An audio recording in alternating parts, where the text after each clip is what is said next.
Fuller here. Dutton? Here. Dutton here. Steinberg? Here. Steinberg here. Quorum has been established. Today, members and members of the public, we have two appointees appearing today. And without objection, I'd like to go out of file order and first welcome Secretary Carlos G. Ramos of the California Technology Agency. Accommodate a schedule here. Mr. Carter, I hope that's okay with you and with the members of the committee. Let me ask Secretary Ramos to come forward. Welcome to you. Thank you.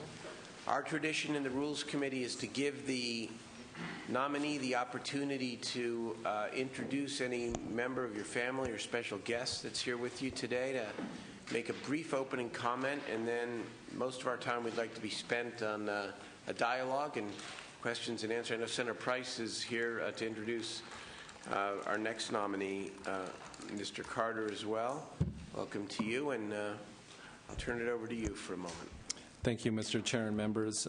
It's a great honor to be here with you today. I appreciate the opportunity to be here with you. I do have a couple of members of my family here. I have my wife, Valerie Ramos, back here. Welcome to you.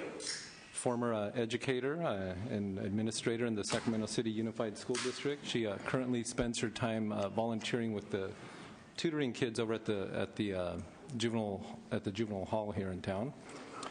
With us also is my 16-year-old son, Daniel, and he did get excused from school to be here for this episode. Welcome, Daniel. This is what they call civic education, so we're happy to write you a note. Also, my daughter, we have a 21-year-old daughter who's off in college down in Southern California, and we have a 30-year-old son who's actually on a work assignment in India right now. So they couldn't be here, but I know they're here in spirit. Very good. So thank you very much. I got some sage advice from your staff when I got an opportunity to meet with them. They said, keep your opening statement short and to the point. So I will attempt to do that. I'll start by observing fundamentally that technology is becoming a bigger and bigger part of our daily lives. If you look at the way 21st century Californians rely on technology, we see that they rely on it, technology and social media, for a number of different things, whether it's to do their banking or their shopping, or to connect to healthcare or education, or even just to connect to each other. It's obvious that folks nowadays are able to leverage technology to get information and services when they want, at their convenience, in their location, and on demand. The challenge for us in government is that those consumers bring that same level of expectation to the public sector. Technology is a powerful tool that can help government to be more accessible and more responsive to its citizens, but it does require a disciplined approach to it. I kind of marvel. I look at the example of my 16-year-old son or my daughter who's off in college, and I look at their experiences going through the education experience, whether it's looking for a job or applying for scholarships, or even in the way that they access their education and entertainment. It's a lot different than my experience when I was growing up. A large part of that is because of the technology that's involved nowadays and the way that it's leveraged.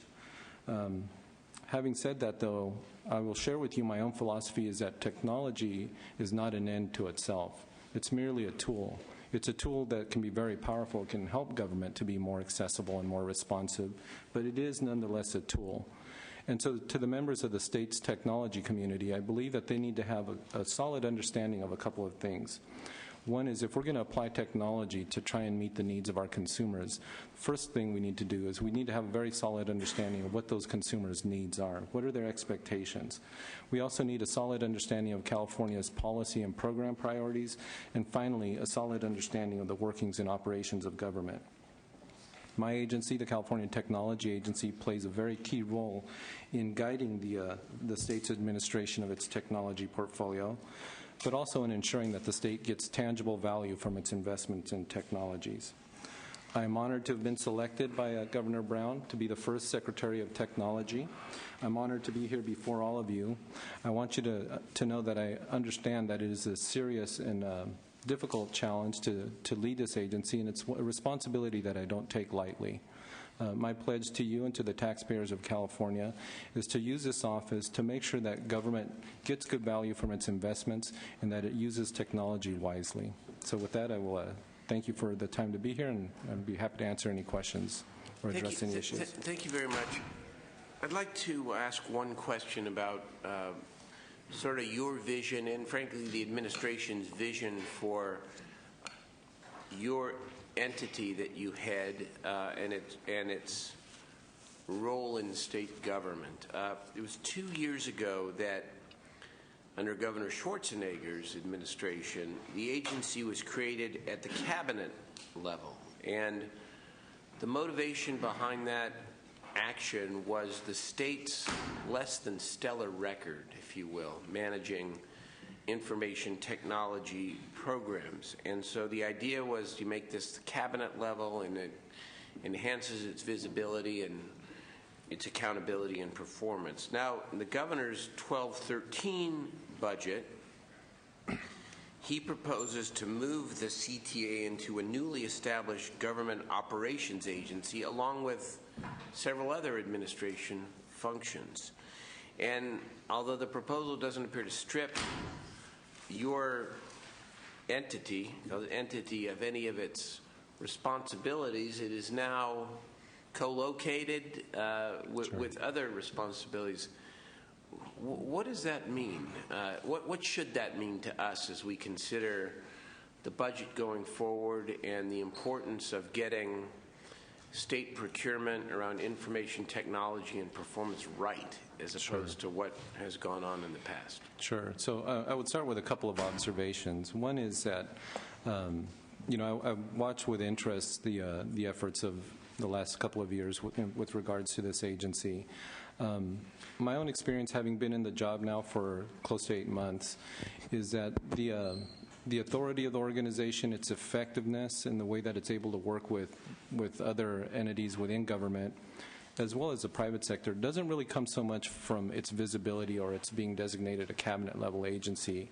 It's more coming to do with the statutory authority that's invested in the agency. Under the governor's reorganization proposal, the statutory authority, our mission, and our tasks would not change at all, actually. So I think we can still be as effective. In the regards to the issue of how do we do better at our procurements, or how do we do better in other things that are a particular challenge in the technology area, such as maintaining a skilled workforce, I think placing us or co-locating us, if you will, with the Department of General Services, who's in charge of procurements, or with the Department of Personnel Administration, or what would now become the California HR Department, actually facilitates coordination and collaboration there. If you look at the way government is organized now, those entities are spread out in different areas. They report through different chains of command, ultimately still to the governor, but through different chains of command. I think if we're in a unified chain of command, it just makes collaboration a little easier for us. But fundamentally, as I said, the role, the mission, and the statutory authority of the organization doesn't change under the governor's reorg proposal. All right. Thank you. Questions from the members? Let's start the other way. Senator De Leon, do you have any questions? Okay, that's fine. Senator Dutton? Well, sure. Good morning, or good afternoon. Good afternoon, Senator. As you know, you and I talked. Accountability is a big issue, for me and a lot of the members. And who is exactly responsible when we have a system failure? Who is the responsible party? Well, in my experience, Senator, a lot depends on what the particular issue is that caused a system failure. Most often, I've been around the state and working around technology projects for a lot of years. Most often, there's plenty of blame to go around. In terms of accountability, if you're asking who do you hold accountable for that, I think you really have to hold a couple of different organizations accountable. One is principally the sponsoring agency or department that owns the system, that's responsible for managing the project and for bringing the project to conclusion. Depending on the level of involvement and oversight or lack of it that's happened, my agency certainly plays a role in that as well. Very often, if there's an involved procurement in the project, you have to also hold accountable the folks that manage the procurement process, and at times even the budgetary aspects of a project.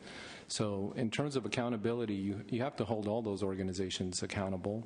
At times, I think also the particular vendors that are working on individual projects.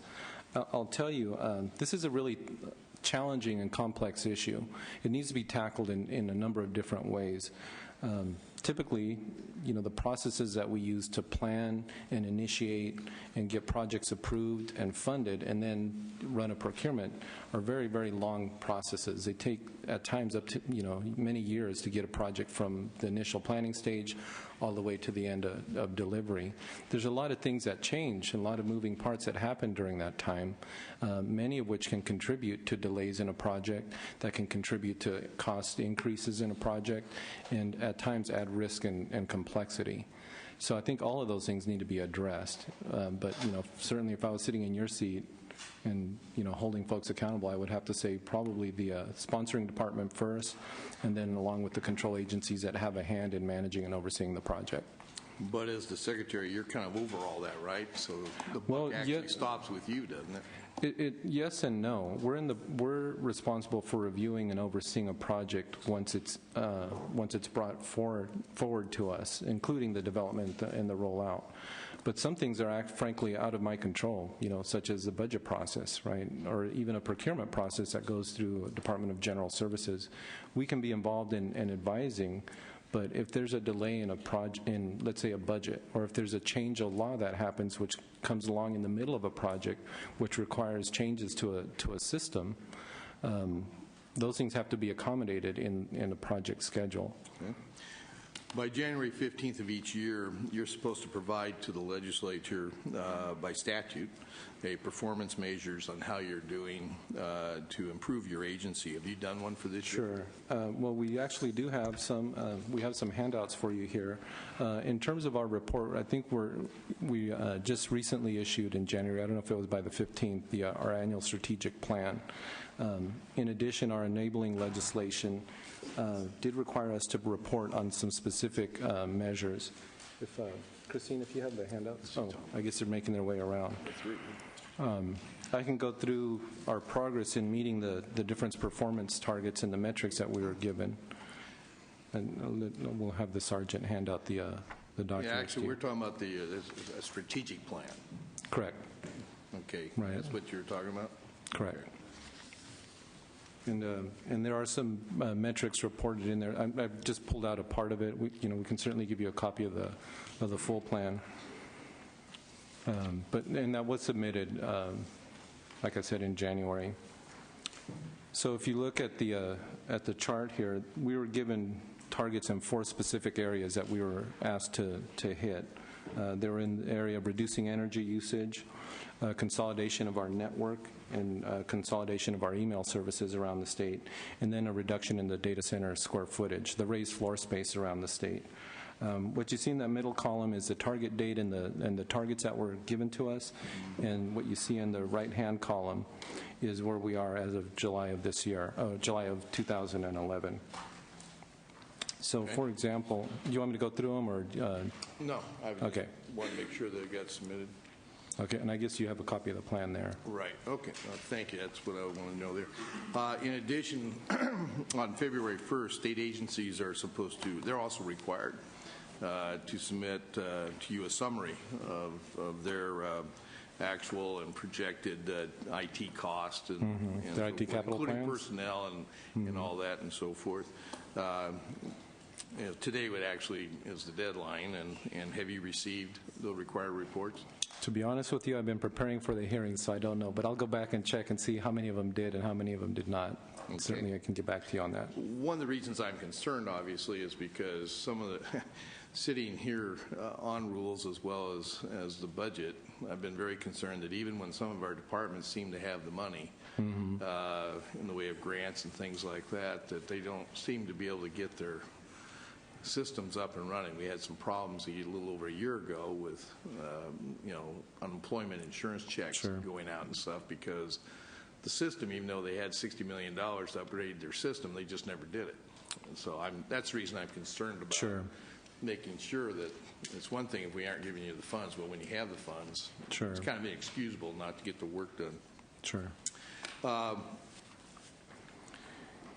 Relative to the previous question I just asked you about the reports from the stuff, I understand that your agency doesn't necessarily review other departments' IT systems to ensure that they have what they need.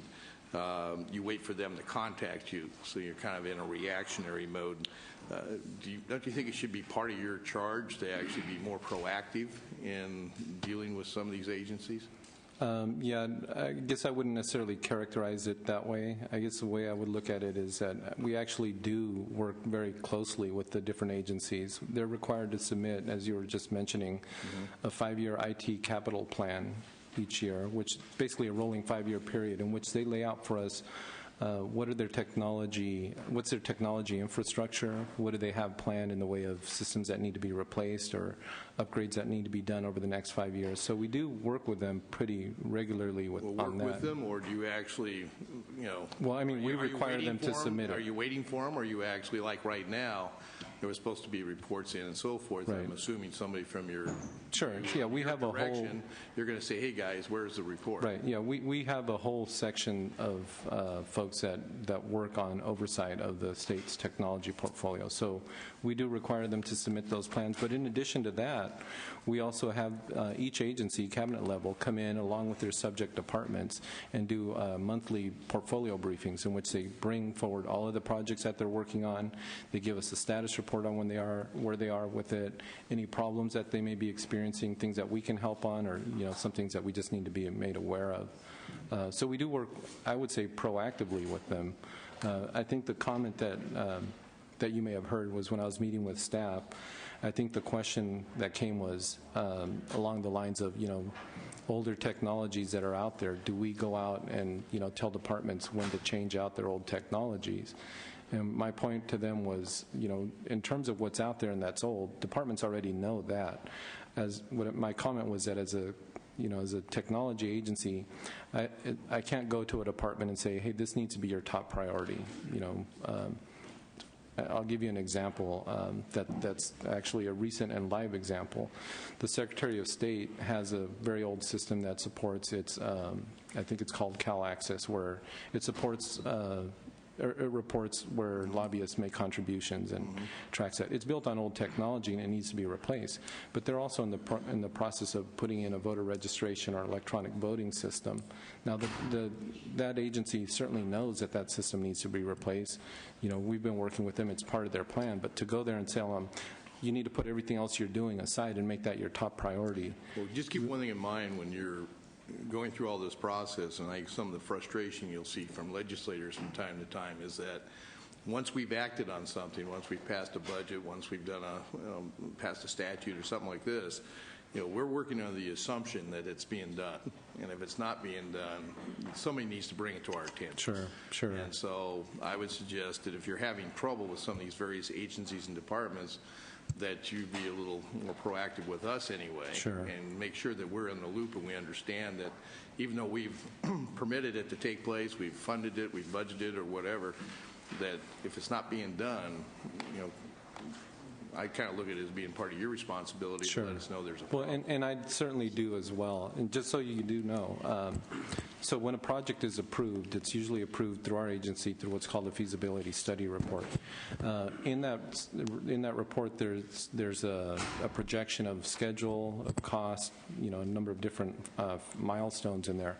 The requirement that we have now is that if those deviate by more than 10%, departments are required to prepare essentially an amendment to that report called the Special Project Report, which comes into our agency to be reviewed and approved. But those also do get reported to the legislature as well, usually through JLBC and I think through the Ledge Analyst Office. I want to see if we can keep the question. You're fine. No, you're fine. And you're fine too. I just want to make sure we can keep it a little bit more succinct here. Okay, we got a lot of questions. Keep it short. But that was we'll do. Question. So that was good. It was fun. Certainly, Senator will Daly. do. Thank you very much, Mr. Pro Tem. Mr. Ramos, welcome. Thank you. And good afternoon. A couple questions. One is that my experience with regards to IT came to fruition when I was in the Assembly. We dealt with a debacle with regards to the payroll system. In this case, it was local government. It was LA Unified School District. And obviously, we had a out-of-state firm come in and subcontracted with another IT firm to come in and overhaul the payroll system. Suffice to say, it became nothing less than a debacle, where teachers were overpaid, underpaid. Teachers had to come in, travel, lose a day of work, spend money on gas. Their taxes were a mess. Some folks, in fact, even were at the risk of losing their homes because of what happened. And interesting, what happened is obviously legislation moved forward that I authored to deal with these types of debacles, given the fact that the consulting firm went into liability mode, if you will, right away, as opposed to saying, we got a problem here, let's see if we can fix it. We'll parachute our best top 5 staff members in, and let's fix this problem. They came back actually to LA Unified School District, and they said, we can fix the problem. It's going to cost $10 million more. So I'm a little mystified, if you will, with the IT world, if you will, because it's almost like when you go to a mechanic and they said you need to, your pistons change, you got to change your brakes, you got to change, you got to do an overhaul on your tune-up, your gaskets are blown, and they hit you with everything imaginable, and you kind of walk out stunned. You guys, I guess I have to have it fixed, and you don't know enough to have it fixed. You know, sometimes it feels like the IT world and consultants have one over, or many over, state government, because oftentimes we hear in the newspapers and front pages that the state has been fleeced with a contract, things have gone really bad, there's bugs in the system, and ultimately it's the taxpayer who gets hurt by this. Give me an example of actually what works well in state government when it comes to an IT program, and is there something that, can we use this as a model? You know, Sure. And secondly, too, is and this is more an open-ended question because it kind of follows through Mr. Dutton's. Who's accountable, and does that mean does your office need more powers? Because it seems like if no one's accountable, we have various departments in state government pointing the fingers at each other, but ultimately it's a taxpayer who loses. Then we have a system that's completely broken when it comes to IT projects. Sure. So just to be clear, you want an example of models What that works well? What In your works opinion, what works well right now? Sure. What can we use as an example, a template, if you will, and a more open-ended discussion with regards to your own personal thoughts when it comes to accountability issues? Sure. So maybe a good way to answer that is to talk about some specific agencies that I think do technology projects relatively well. And the one that comes to mind off the top is probably Franchise Tax Board. They take on big projects with big systems, and what I see that they do is a couple of things that I think they do well. One is they look at alternative procurement models. They look at models where, for example, they have a system right now called Enterprise Data to Revenue. It's a recently awarded project that's going to bring in additional revenues. They're not paying the vendor until those revenues actually show up. So it makes the vendor accountable for their performance. It keeps the state from laying out a bunch of money, and establishes a way of doing business, I guess a way of procuring a system that reduces the risk to the state. So we're looking at that actively to see, okay, can we apply that model in other areas? They don't all work because not all systems generate revenues, but there's still some principles that we could take out of there. Other things that they do well is I think they pay a lot of attention to using a structured approach to managing a project, so that you don't get a bunch of changes or you don't get a system rolled out without everything being fully vetted in the way of the requirements of the system, of testing of the system, and doing that in a structured way. That helps avoid systems being rolled out with a bunch of errors or bugs that later need to be fixed. And then finally, the thing that they do well is that they do a very good job of managing to a contract. So once you hire a contractor and you award them the award, you have to be very diligent in making sure that they live up to their commitments and not letting them slide on things. And at the same time, not positioning yourself to later be hit with change orders or other things. Well, along let me the ask way. you that question then. You're saying FTB does an exemplary job. Yeah, Obviously, it's a I different think dynamic. there with are regards- others, but that's one of them that I think comes to mind off the We're top. dealing with revenue. Are we dealing with culture? What are we dealing with then? I think a large part of it is culture as well, and that's that the culture of that organization, as I've seen it over the years, is they're a high-performing organization, just generally across the board, and so technology is not an exception. It's it's pretty much across the board over there. I think many of those practices can be replicated in other departments, and to that end, my agency really does try and do that. We bring together communities of practice and share lessons learned, both on the bad and on the good. Right? If there are good lessons to be shared, those are great. Quite often, we learn a lot more from when things go bad, and then we bring those out to other. Okay, and then the examples. second part of the question Can was you the tell issue. me what was the second part The again? issue of accountability. Obviously, it sort of lends itself to this issue that we're talking about, culture. Sometimes it's either systemic, lack of leadership, perhaps sometimes lack of issue of competency.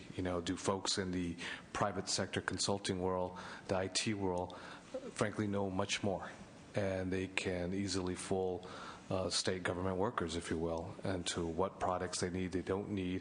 It's a different language oftentimes. And I'm not saying that you don't have that language or you don't comprehend that language, but oftentimes I know that when I engage with someone from the IT world, I need someone to help decipher, that language, because they can say X, Y, and Z, don't worry, you need it. Say, okay, I guess I need it. Plus, it's $1 billion contract of taxpayer money. And then we end up with a big debacle. So your role, whether you're accountable or not, or there are other individuals who are head of their IT projects, respectively, in the various departments, how can you use either bully pulpit or is this policies, this legislation, where we have to have an overhaul because we're dealing with taxpayer dollars? Okay, so I guess I would answer that by saying that the role our agency can and does play in that, I guess I would say I think we have the statutory authority that we need. What we need to do, and which we have done, is to start teaching the different state agencies how do you actually effectively manage a procurement or a contract or a project. Part of it is by finding the lessons that we've learned the hard way and sharing those across the way. But the other part is when an agency brings forward a proposal to us saying, hey, we want to invest in this new system, one is making sure that they've got a solid understanding what their actual business need is. Not their technology need, but what problem are they trying to solve from a business or program perspective. Two, do they have the... Let me just ask you one question for my own education. So when a department has a project they want to move forward, do they come to your department for approval or consultation? Both, actually. Primarily approval, but also consultation. So if Department of Corrections, Health and Human Services want to move forward with a major IT project, they have to come to your office for approval. Without your approval, it's not moving forward. That's correct. Well, That is correct. there are a couple of exceptions by statute, but for the most part, that's correct. Okay. Which means, in effect, whatever happens from this point forward, it's on you. Well, yeah, to a certain extent it is. Now, we don't actually manage the projects, but we do have oversight, and we do, review and approve it. We go back and tell them, hey, first of all, either you didn't make the right business case or we don't see it, or, we have to weigh in on the technology. Implementation, execution, obviously, I know that's out of your control. Yeah. But no, without a doubt, our agency is accountable as well. Okay. And then I lost my train of thought. I'm sorry. I apologize. But anyway, so part of our assessing and approving a project is analyzing and assessing that organization's capability to actually pull off a project. Once they get through that part, then we provide consulting on an advisory basis to the departments, and at times we may need to equip the state teams with outside experts to come in and advise them to help balance out the knowledge gap, if you will, between the state people running these projects and the private sector technology companies that are helping to deliver them. Thank you. Senator Fuller. Thank you. I have two questions for you. We had a good meeting in my office, and I appreciated your time. And I was hoping that today you would let me know what the hallmarks of a strong security policy would be for both data and the networks. You have many diverse departments. This is a very big job, and of course, the data that we have is very sensitive. Sure. So I guess I would answer that by saying the hallmarks of a good policy are a couple. One, that it's an effective policy, that it actually addresses the sorts of exposures and risks that are out there from a data security or system security perspective. Two, that it's well communicated out to the affected agencies, and that you have some method of monitoring compliance with it. When we met, what we talked about the typical exposures that I've seen in state government. And fundamentally, they come down usually to human error or human action. As great as the landscape is for cybersecurity, most of the breaches and the hiccups that we see usually are somebody leaving a laptop in the back of a car, or somebody sending unencrypted or unencrypted data, or people putting stacks of files and folders and sending them to the wrong address. So part of an effective policy and a policy framework is addressing the specific issues and risks that come up in a security perspective. I'll tell you, because you asked in the meeting, what have we done about it? So if you don't mind, I'd like to just share a couple of the things that we've done within my office and with our Office of Information Security to try and strengthen California's security program. First and foremost, we did establish a state information security officer whose job is to review and assess the state's IT security operations, to disseminate effective policies, to create awareness and education of the departments that are out there, and then work with individual agencies, IT security specialists, to address the needs of those individual departments. In addition, whenever there is a system or a breach that happens, our office participates in going through and doing an analysis, an in-depth breakdown as to what went wrong and what happened. We do that for a couple of reasons. One, to make sure that people that are impacted are notified. There's state statute that requires notification of affected individuals when sensitive data is exposed. And then two, to figure out what went wrong and what corrective actions can we take so that we make sure that, one, the issue is corrected, and two, that we correct it in the future to prevent it from happening again. And again, we share all that information out. We also coordinate with the High-Tech Crimes Task Force, which is made up of different law enforcement agencies, national, federal, and state, and some local, so that if there is a breach, we report to them. They can come in and help us do the forensics, as well as identifying, are there other threats like this out there. So I wanted to bring that up just to share with you some of the proactive stuff that we do in that area. Well, actually, you answered my second question, which was going to be that I would like some specific examples of what actions you might take in response to those security. I think, in the interest of time, we'll go ahead and move on, but I will be very interested in security. I'll be watching to find out how you do that, and I know there are many protocols that are evolving, like in the FFA, and other places where they have exhaustive investigative pieces that have to be done with exhaustive and time-sensitive notification. So I think that'll be a challenge for you. Thank you very much for your answers. Thank you, Senator. Senator Alquist. Thank you, Mr. Pro Tem. My interest, first of all, welcome, Mr. Ramos. My interest in technology goes back to the early 80s when I worked at Stanford University, and half my job was being a real financial analyst. The other half was being the liaison between the Data Point Data Center, which was Stanford's main computer center, and the users on campus. And the four that I had were telecommunications, police department, accounts receivable, and accounts payable. So I come from there. And the other piece I come from is that I have great respect for you, having been chair in 2007 and 2008 of the Budget Subcommittee Sub 3 on Health, Human Services, Labor, and Veterans, as it was called back then, and probably the hours we spent in the public on this. And I'm so glad your family is here, so I can say these things publicly. So in your work at that point in 2007-8, I came to respect you because you are very intelligent, you get the job done, you are honest, and you deliver reports when they are due and even before they are due, which is highly unusual in state government. So I will limit my questions just to one. We had a great discussion in the office the other day. But given that the state has no money at this point, how do you make significant changes to California's IT infrastructure? And in that regard, what steps have you taken to reach out to Silicon Valley for assistance? Sure. Well, first of all, Senator, thank you so much for the compliments, and I'm very glad my family was here to hear that as well. So thank you very much. In regards to what steps have we, or what outreach have we done to Silicon Valley? Actually, quite a bit during my time here.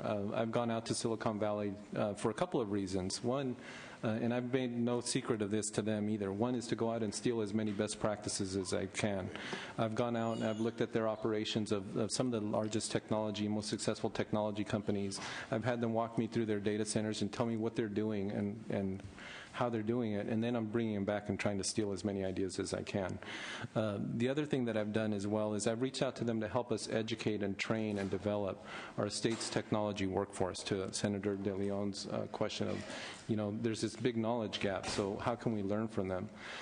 What my commitment to them has been this, is we'll bring together the communities of practice, because, they also want to see California succeed. I think they get embarrassed being in the Silicon Valley and, being in California and seeing the way our technology track record goes. What I've told them is we'll bring together the folks, whether it's a group of folks that run procurements, whether it's a group of IT security specialists or folks that work with mobile technologies or whatever it is, we'll bring them together. You send us your experts. We don't want commercials. We want experts to tell us how to make the most out of the technology we already own. So that's, I think, one way that we get the most bang for our buck without spending a whole lot more money. The other thing that we're going to be looking at, too, and this was my commitment to them, is to try and make our procurements more competitive so that more companies will come in and bid, and then to try and find more opportunities like the one we talked about with the Franchise Tax Board, where we can go out and not have to put out a lot of money up front, but at the same time give companies an opportunity to come in and say, you know what, we'll share the risk with you. We'll put the money out up front, we'll deliver a system that works, and then we'll benefit from the savings or the efficiencies that they generate. Thank you.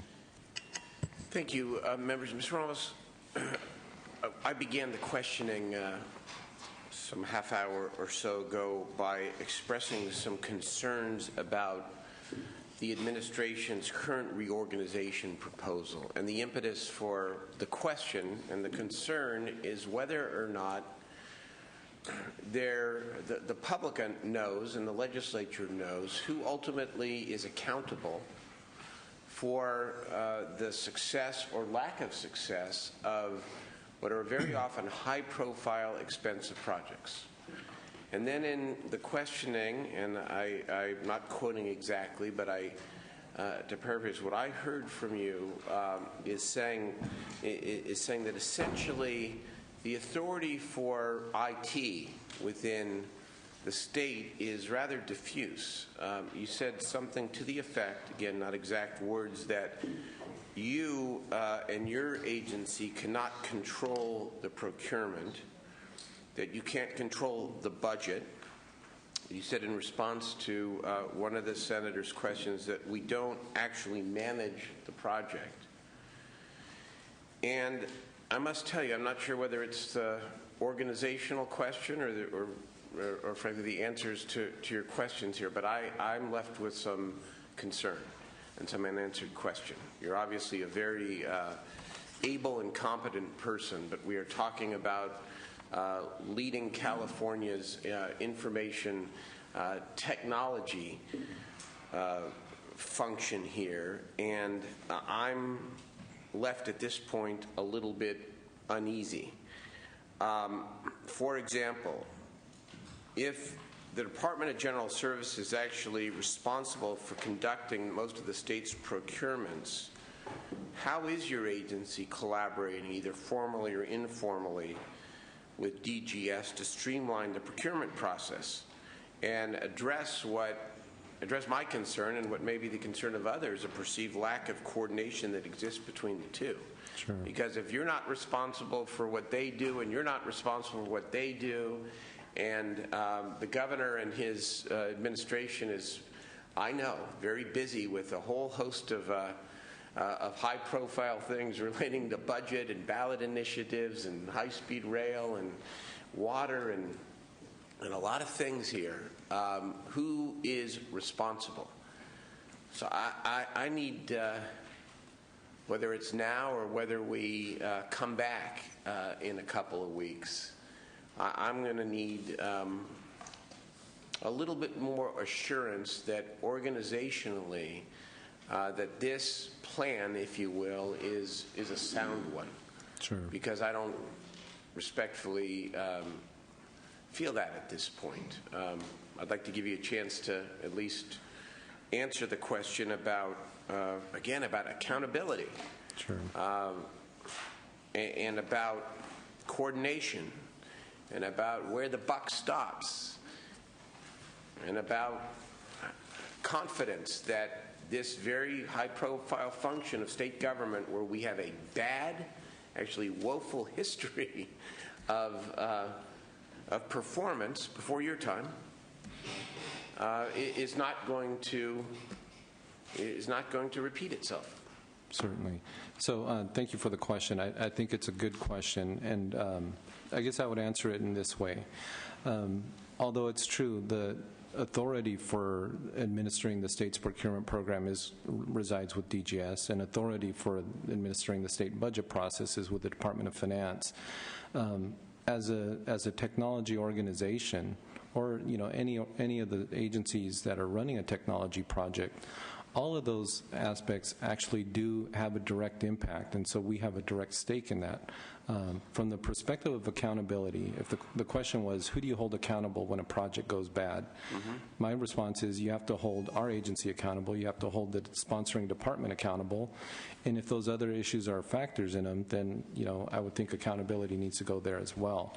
But fundamentally, excuse me. Then, sure. If that's the answer, and that may be the correct answer, sure. Then that may raise some very serious questions about the administration's proposed reorganization here. I mean, I'm not coming to a conclusion sitting here today, because I think that it's something that needs exploration, but the answer that you need to hold multiple government agencies accountable for a potential high-profile failure is not a sufficient answer to me. It just isn't, because when authority is diffuse, it's like something goes wrong in the Senate, generally it's me.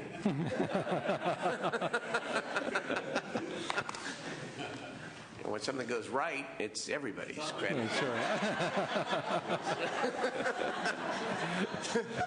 Which is the way it should be, by the way. I understand those dynamics, certainly. But it's not, it's all joking aside. Sure. This IT thing is what has given the state really a black and blue eye at various times throughout our history, and so. And if I could just to address the second part of it, you asked what are we doing about that, since the actions of those other authorities do impact our projects. So we are working very collaboratively with DGS and proactively on fixing our procurement processes so that that doesn't become the stumbling block for a project. So we've kicked off an effort with them to go through, look at the processes that are involved in our procurements, and do a couple of things. One is to eliminate any unnecessary bureaucracy in there, eliminate processes that don't really add value, that just add workload, to shorten the process cycles, and to simplify it. That by itself will help reduce a lot of the risk on these big projects. Now, as I mentioned, they ultimately have the statutory authority to make changes to the process, but we're very active and involved with them, okay. and they are open to that. And we're doing the same thing on the budget side, because one of the challenges, and I hate to get on a soapbox here, but when a project has been approved and it's off and running, sometimes the inability to do things such as fill vacancies can really delay a project. that's something that has to be addressed. And so if we're going to hold project managers accountable, we have to give them some flexibility, too. We have to give them the ability to actually run and manage a project proactively and in an agile fashion. And does the administration's budget address the most prominent vacancy concerns that you're now speaking about? Well, my own experience has been that starting in this last year, the administration and the Department of Finance took a different approach to the vacancies and hiring freezes. The freezes were in place when we came in, and essentially what they did is they said, okay, we're going to give you a target amount of savings. Once you achieve that target, then you can have relief from the hiring freeze. And they've stuck to that. So to the question of are the most critical vacancies being able to be filled, the answer is yes. I don't know if the budget going forward is proposing an additional freeze or not.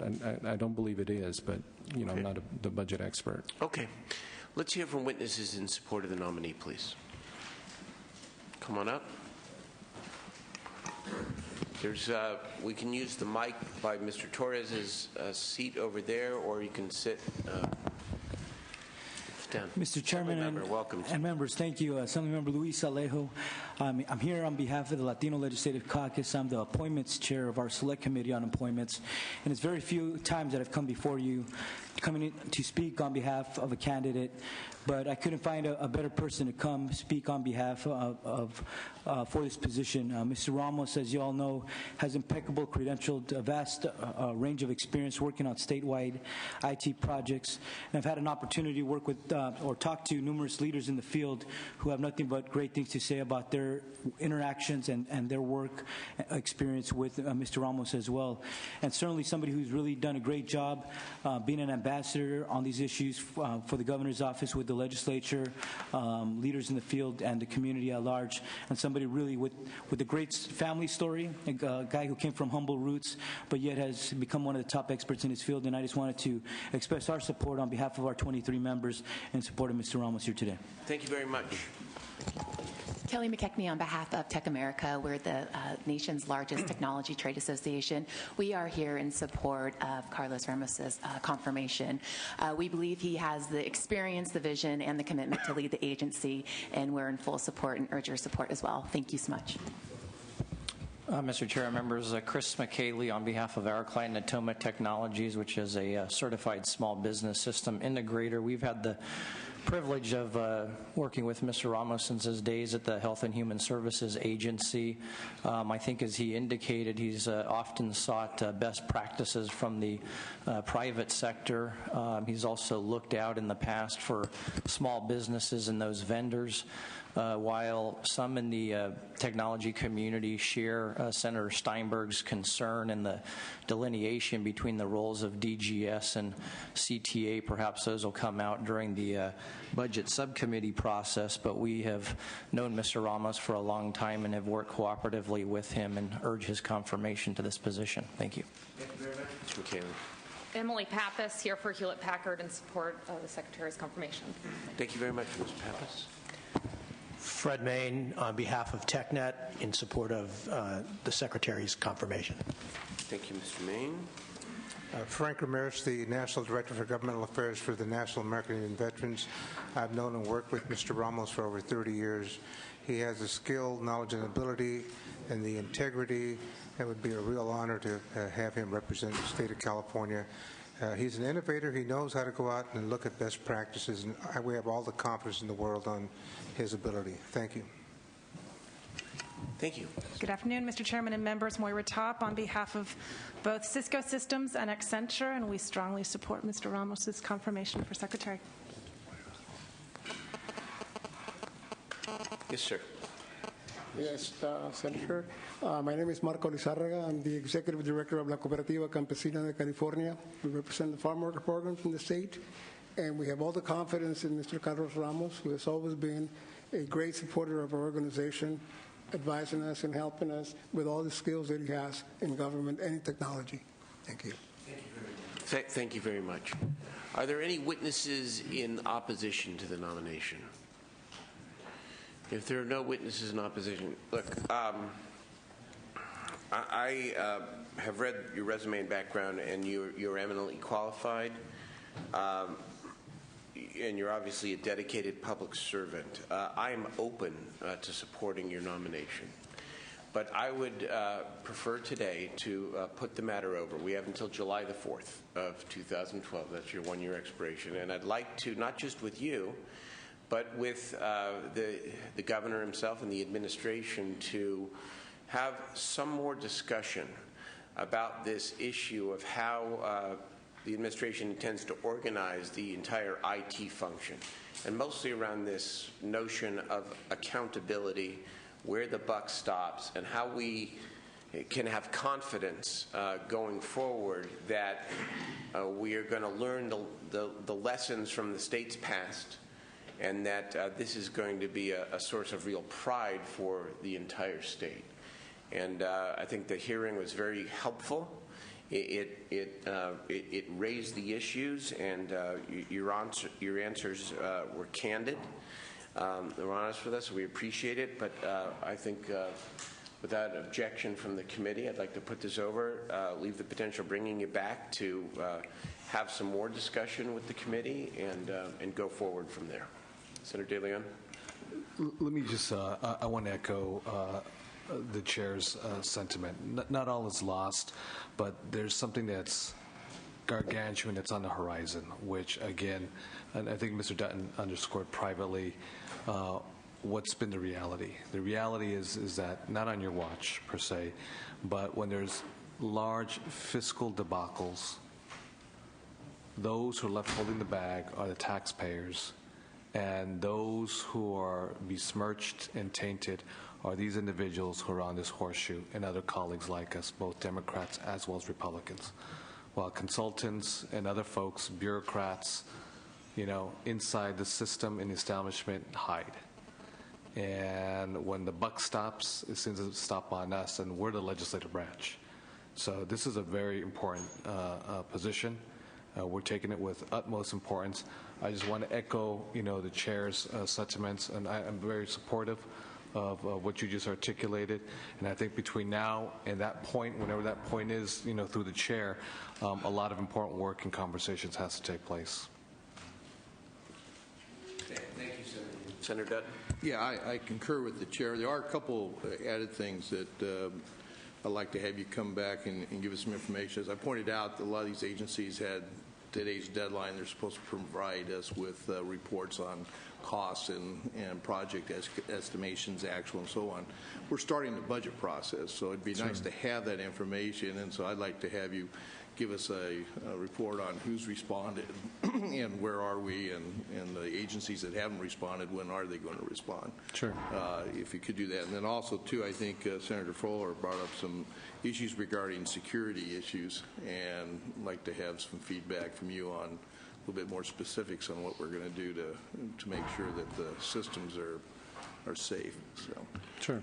And as just to pick up on that, Senator Dutton, I know you said, sir, that you're not the budget person or the finance person, but you also said that the potential for critical vacancies can impede your mission. And so Senator Dutton, I think, just alluded to, between the confirmation process and the budget process, we need to join those issues, because if there are, in fact, critical vacancies that we need to address budgetarily, then we need to know that, and we need your help and your leadership to tell us what it is you would need in order to do the job most effectively.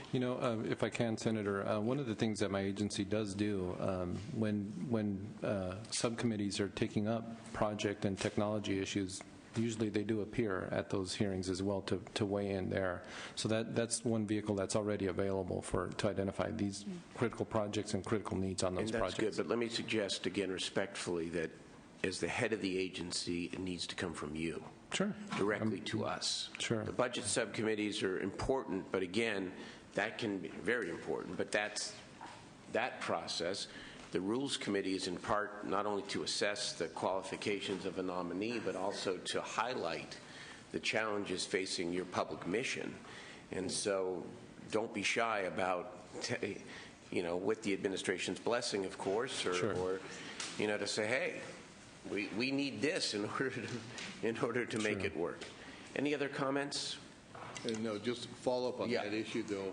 See, what I'm concerned about is what you said about not having control or any power over other agencies, and yet we've heard that before. That's the reason why we passed a statute that they have to report by February 1st, and so that's the reason why we need to know now which ones are complying and which ones aren't. If you don't have the authority to do anything, well, give us the information, and maybe we'll have to do something to help you. Sure. And, Senator, I know you're trying to move on here, but let me be clear. When I'm talking about the authority, we have authority to come in and intervene and, oversee projects and review and approve. What I was talking about is in terms of driving the priorities within a department. When the specific question is, if they have an old system, can we tell them this has to be your top priority? In regards to everything else that they have going on from a programmatic perspective. So I just wanted to make sure that I clarified that. Or unless it looks like I made it more confusing. Well, I don't. I think the point we're trying to make here, and we're in the public setting, and this is all very helpful and constructive, is that if you as the leader of the agency identifies in another public agency a flaw in their technology system that should be a priority, and if it's not a priority, it has the potential to cost the taxpayers a lot more money and embarrass the agency and put another mark on the state government, then it's not just a matter, respectfully, of leaving it to them to define their priorities. As the leader of the IT part of government, it's important to be an advocate to say to them, or to say to the governor, or to say to the legislature, they ought to make this a priority. That's really the point. And that's what we're just a little bit reticent about in terms of what it is we're doing. And again, not to leave you with the wrong impression, we do that now, and I do that now. Okay. I meet with the cabinet secretaries, I meet with department directors, and apart from the technology folks, specifically on those sorts of issues. Okay. So, I didn't want to leave you with the impression that we're not doing that now. Well, that's helpful. Thank you. Senator Alquist. Back my first 2 years in the Assembly, I chaired the Information Technology Committee, and after 13 hearings, blew the whistle on the statewide automated child support system that was costing the state hundreds of millions of dollars. Sure. And it took 13 hearings. And at the 12th hearing, I said, at the next hearing, you will tell me either that the current system works, which I knew they could not, or you will tell me it does not work and how you're going to fix it, which I knew they couldn't do, or you will tell me it's broken and we need to do something differently. And 3 hours before the hearing, the state's information technology officer said the contract had been broken and they were moving forward in a different direction. So the reason I'm willing, short circuit now, to agree with the pro tem on his view on this is because I agree that I want to see the whole state held accountable for information technology. You're a wonderful person and a consensus builder. I want to see that the buck stops with you. I want to know that you set priorities in conjunction with these departments, and if the departments are not proceeding the way they ought to be, that there are some things that occur, and that also that you are in communication with the legislature so we can be of help on it also. Sure. So I know it's being put over. I look forward to voting for you when it comes back. And I would hope even that it would come back with possibly with restructuring with more accountability for the state and the people of the state. Thank you. Again, thank you. This should not be taken as anything other than a very positive and constructive conversation. It illuminates a lot of issues, and you and the state will be the better for it. So we'll put this over, and we'll be back in touch, okay? Okay. Thank you very much, sir. Appreciate it. Do you need a quick? Are we doing 9? Yeah, we're going to take 5 minutes, and we'll get right to Mr. Carter, okay? Thank you.